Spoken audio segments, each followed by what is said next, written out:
Today on the Anxiety Slayer podcast, Ananga and I are sharing tips from Ayurveda, India's ancient science of life, on how to calm your anxiety in the summer heat. Welcome back to another episode, Ananga. Hey, Shan. It's so good to be with you.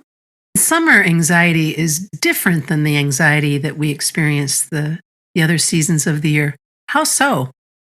The heat brings a different influence on our body and on our mind. When we heat up, we can feel a certain type of anxiety that's quite restless and often frustrated. Frustrated, self-critical. That's what the heat brings. It brings up that fire, that pitta energy. And we have a tendency to do it to ourselves as well, to turn in on ourselves and be frustrated. Ayurveda teaches that we experience different types of anxiety according to our mind and body type, or dosha, our setup, our mind-body setup. And I think it can be helpful to talk through those and explore them a bit. And it can lead to some good insights and some humor as well. Humor for sure, as I think about my pitta self and how often I need to get my feet in the water during the summer. Yeah. It helps so much. But yeah, anxiety levels vary for each of us depending on our dosha. And as we mentioned, can be influenced by the season. So during the summer when it's super hot, Vata, Pitta, and Kapha all act a little bit differently. And Vata is the dosha most associated with anxiety and can be feeling scattered, can rush from one incomplete task or action to another, can be really forgetful, may forget to eat, skip meals, turn up late, and can become increasingly inattentive, unavailable, and again, just very scattered. Yeah. Vata has a little more tolerance for the heat because it's more of a cold body type, so they can tolerate a bit more, but they need to be careful not to just throw caution to the wind and stake out in the sun and forget to eat and forget to hydrate. They need their routine, their grounding routine. Vata anxiety tends to get spiked in the autumn season more than summer. So the next body type is the one we really need to watch out for in the heat. So true. Coming from a pitta dosha, I can tell you that in the summertime, I have to be really mindful of my own impatience. I have to be mindful of it all year round, but during the summer, it flares up even more. The need to complete many tasks, the must get things done mindset, a driven to be efficient. And even sometimes Pitta people can be very competitive about what it is they're up to and will easily turn on themselves if they feel they're not achieving enough quickly enough. So there's that frustration, there's the impatience with self and others. There's where the perfectionism kicks in. It really feels to me like summer anxiety is pitta anxiety. Yeah, for sure. Because hot season, hot body type, so it exacerbates that fiery type. And it's a particular type of anxiety that really can come in on itself and start to feel very inefficient, out of control, frustrated.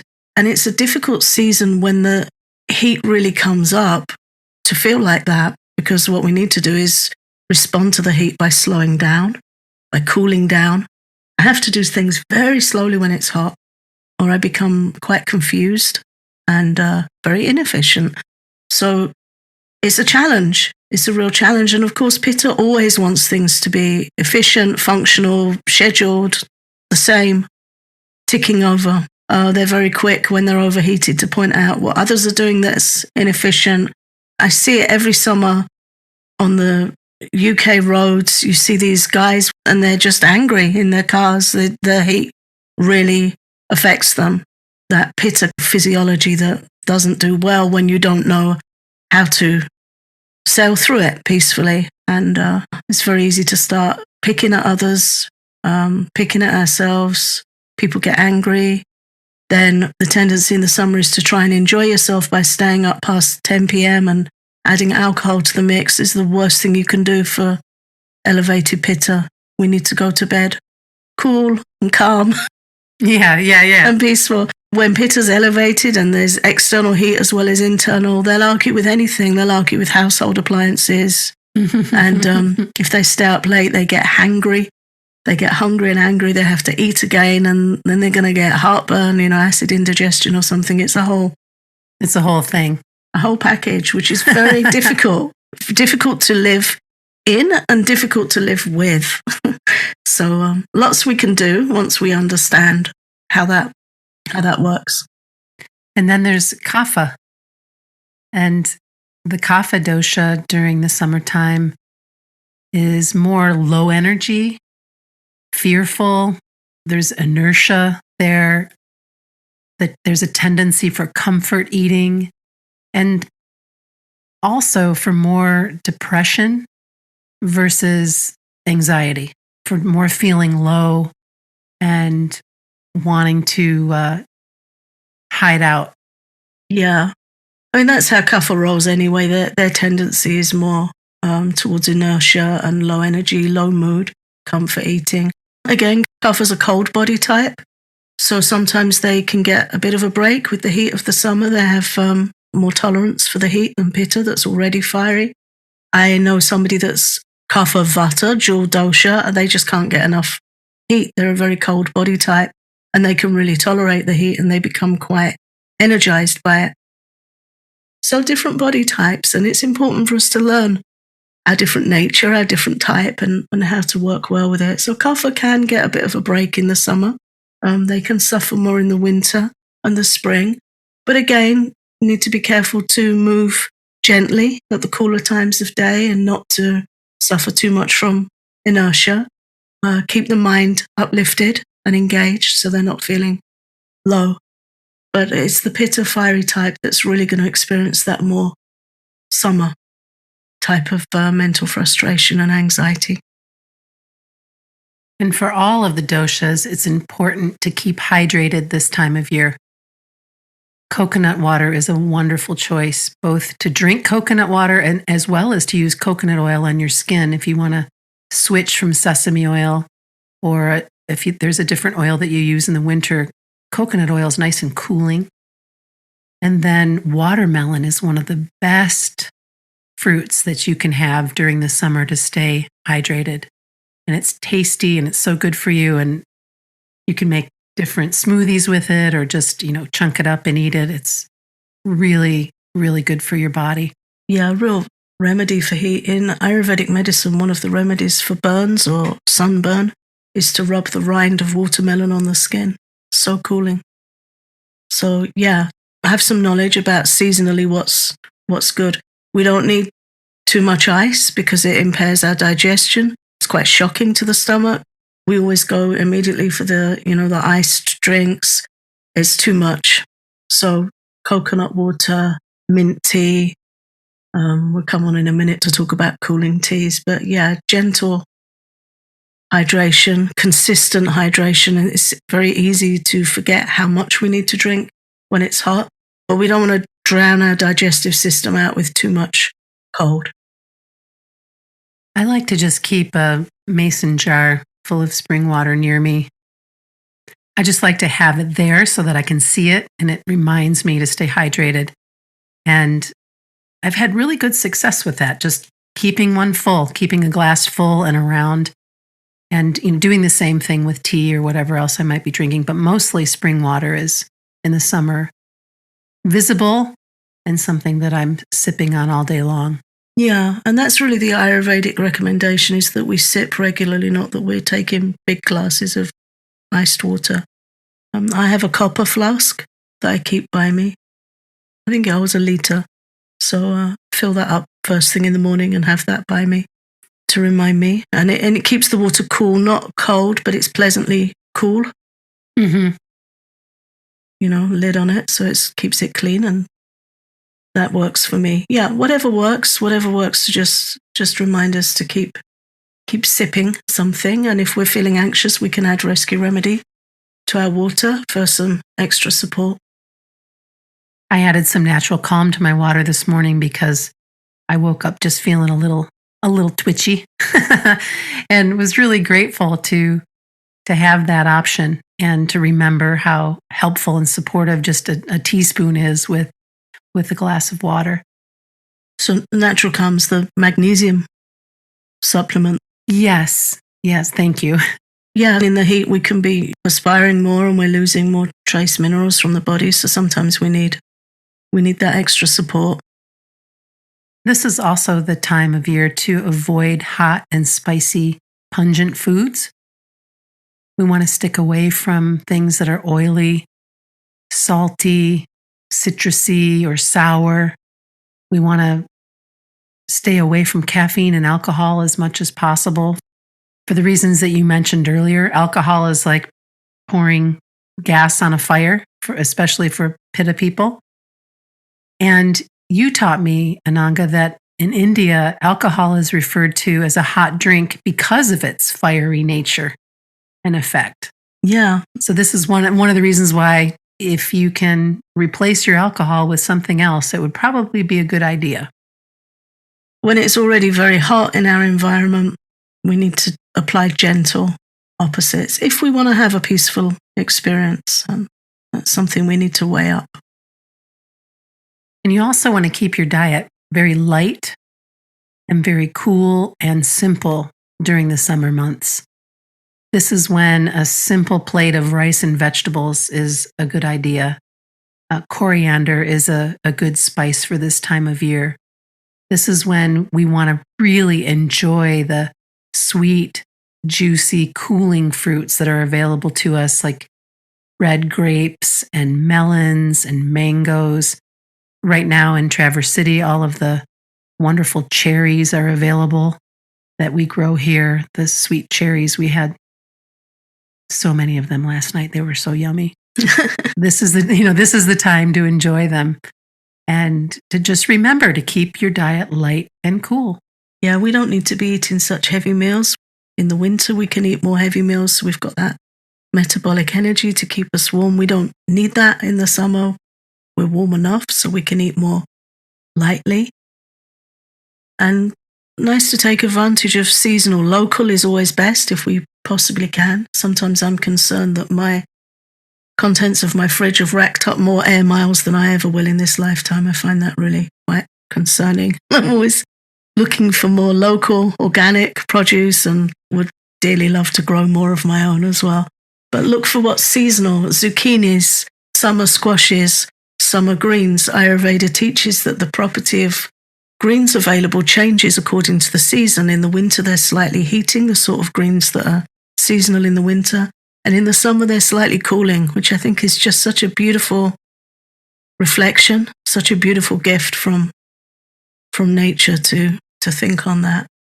So yeah, juicy, fresh, simple, good opportunity to really take care of our digestion and our nutrition and lighten up our diet a bit. And then there's our favorite, cooling teas. When you want to have a little bit more than your coconut water or spring water. And right now my garden is overflowing with mint, both spearmint and peppermint. I know that you love fennel tea. I love rose tea. Coriander is also a good one. These are all really cooling teas and they taste so good. Yeah, really soothing. My daughter loves jasmine green tea in the summer. I think she has some jasmine and rose at the moment that she's trying. I just treated myself this morning to some more green tea with Moroccan mint. Mint's really good. It helps keep the heat out of the stomach that can lead to increased acid or acid indigestion. Mint and fennel, very good for that. Yeah, rose is just wonderful, very supportive to the heart, very cooling to the emotions. Saffron also, good for the heart, good for anxiety. Nice, gentle, cooling teas. I just made some rose and frankincense spray to spray on my face. Every year I do that with the roses in my garden. And this year, since the chickens next door ate all of the rose buds, my pitta can really get going about that. I found some beautiful roses that I could use to make it. Anyway, similar style, beautiful fragrance, and then just let them sit in the window in some spring water when it was really hot for a couple of days, and then strained that out and added a couple of drops of Frankie, and then put it in a spray bottle and keep it in the refrigerator. And it feels so nice to spray that. And you can, of course, buy that, but I like to make my own. Let's talk a little bit about the cooling attitudes that we can practice during summer months. Yeah, this is an Ayurvedic practice known as behavioral rasayan. Rasayan means like a tonic. So there are herbs that are rasayans, and there are behaviors, lifestyle choices that serve us so well. They have that same name in Ayurveda, which means like a tonic practice. So Ayurveda recommends that we're careful in the heat to be kind to ourselves and to others, that we avoid getting competitive. Definitely a pitta trait to compete, and that just increases the fire further. So to avoid getting competitive, to be more playful, more lighthearted, to just bring that lightness. Be mindful of our emotional triggers and respond to them with kindness and some space and some cooling where needed. To avoid intense discussion or arguments, no matter how enticing and compelling they may seem. They're just going to put petrol on the fire.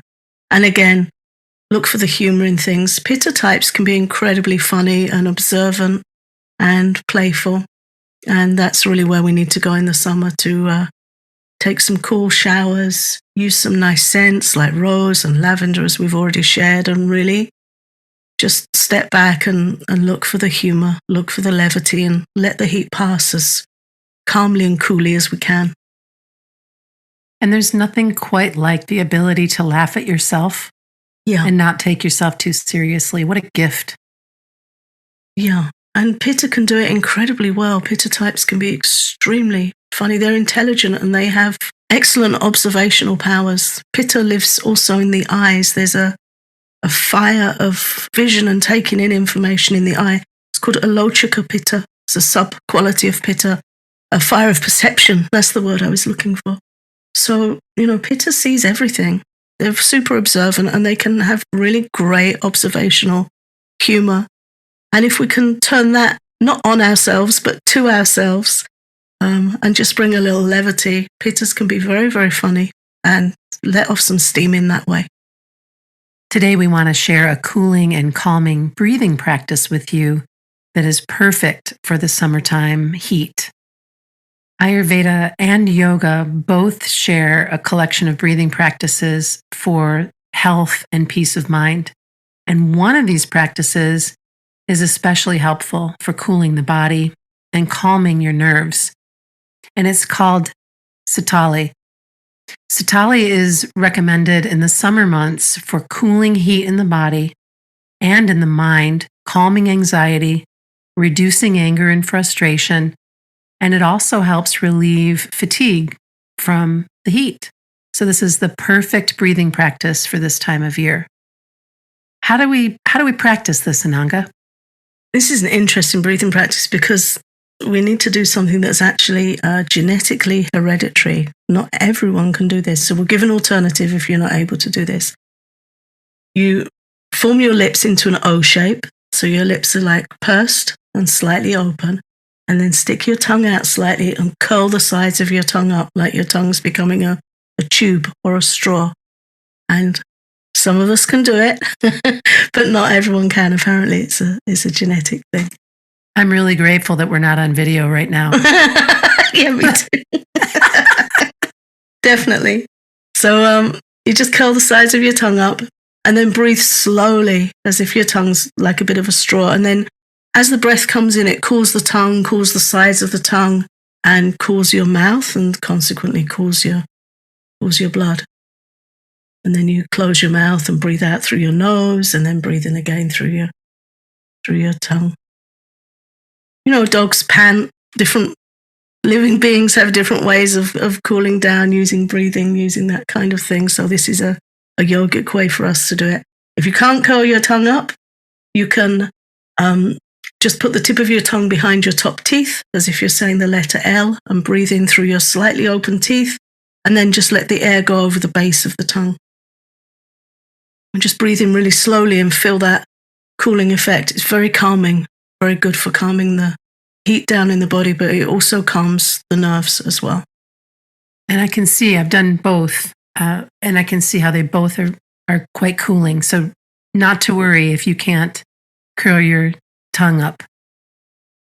Yeah, just to allow that cool air to come in and breathe out through your nose, and do that for a couple of minutes. You can do it a few times a day for a couple of minutes to just feel calm. It's really helpful in the heat to stop the heat accumulating. Sometimes we might need to take an extra cool shower or do this breathing practice a little extra. Take the steps and measures we need to stop the heat building and building in the body so that we can feel more calm and able to do what we need to do. And if you can, do it with a friend, because then you can add humor to the cooling breath as well. Plenty of humor with that one, yeah. And we can't talk about summer without inviting you all to spend time in nature. It's such a beautiful time of year. And I realize that moving your body at the high point, a high heat point of the day is not ideal. But if you can move your body early in the morning or in the evening after dinner, anytime it's cool or cooler during the time of the day that you can get out is better. That's what you want to look for. The heat of the midday, Pitta, peaks at noon. It peaks again at midnight. Another good reason to be resting by midnight. So yeah, take advantage of the early morning. I'm walking before breakfast really early in the morning at the moment, and again later in the evening, because it's challenging. We don't want to move in the heat. We'll say, oh, it's just too hot. It's too hot to move. But also we don't want inertia, because inertia really affects our mind and really affects us anxiety. So pick those cooler spells of the day. And if you can, get yourself to a body of water, whether it be a stream or a lake or a pool. And even if you just get your feet in, it makes such a big difference. I mean, swimming is even better. If you can go swimming, do it.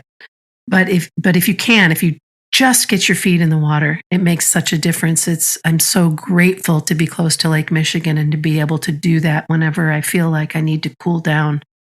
Yeah. Or if we don't have that facility, we can take a cooling shower or a cooling bath with some lavender oil.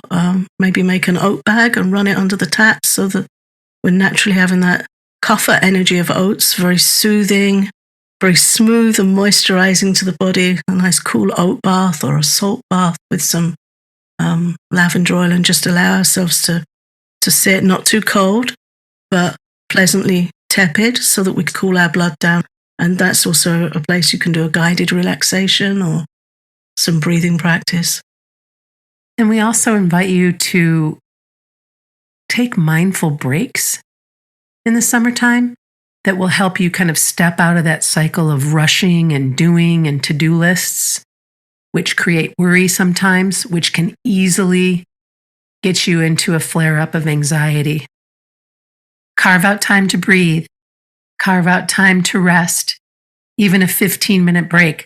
I've noticed just taking a half an hour in between projects or clients to get up, to get outside, to get grounded, or to get to the water if I can. Whatever it is to help me just take a little bit of a break because of that fiery pitta mind. If you have that going on, it will really make a difference for you. Yeah, and if we can see it as an investment rather than stepping down from productivity, to understand that we'll function better when we do take those breaks and when we stop the heat just building and building, that we can gain some clarity and come back with increased efficiency, but kindly, not making it a big thing. And if we have the luxury of adjusting our work schedule to work earlier in the morning when it's still cool, or best not to work late into the evening because that can elevate pitta, but we might choose to start earlier in the day, or just schedule our day that we can have cool off breaks and then get back to work, and just see what we need to do to work with what's happening rather than trying to push through it. Well, I think we've covered quite a bit today in our quest to calm anxiety in the heat of summer. If you love our podcast, please share it with a friend. And be sure to visit our Patreon at patreon.com/anxietyslayer if you want to support our show. Thanks again for listening.